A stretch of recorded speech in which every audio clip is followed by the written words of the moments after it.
ලොකුත් නැහැ. අපේ ඇමතිතුමාගේ වාහනේ මේ පැත්තේ යන වෙනව දැක්කද? අප්පට සිරි මහත්තයෝ. ඔහම හැතම්ම කාලක් විතර යද්දී කුමුක් ගහක් තියෙනවා. එතනින් දකුණට හරන ගමන් අපේ කාන්තියක් කළා දුවගේ ගෙවල් පාරේ අන්න ජිප් එක උඩු කුරින්ජක් ගහලා තියෙනවා. මම මේ එතන ඉඳලා එන ගමන්. ඇමතිතුමාට තුවාලද? තුවාලයක් නම් මම දැක්කේ නෑ මහත්තයෝ. මං කොල්ලෝ 4-5 දෙනෙක් අල්ලගෙන වලක් කපලා කුමුක් ගහයට මොන්නවල දැම්මා. ඒ කියන්නේ ඇමතිතුමා මැරිලාද? වාහනේ පෙරළුණ ගමන් ඇමතුමා කෑ ගැහුවා මම මැරිලා නැතෝ මාව එළියට ගනිලා කියලා. ඉතින් අපි වලක් කපලා වල දැම්මා මහත්තයෝ. ඔය දේශපාලඥයෝ කවද්ද ඇත්තක් කිව්වේ?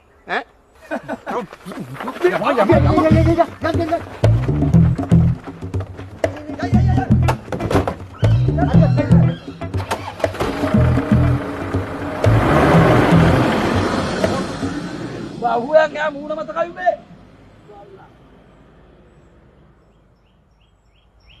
මාත් බොරුවක් කිව්වේ. මොකෝ දේශපාලඥයන්ට විතරයි බොරු කියන්න පුළුවන්.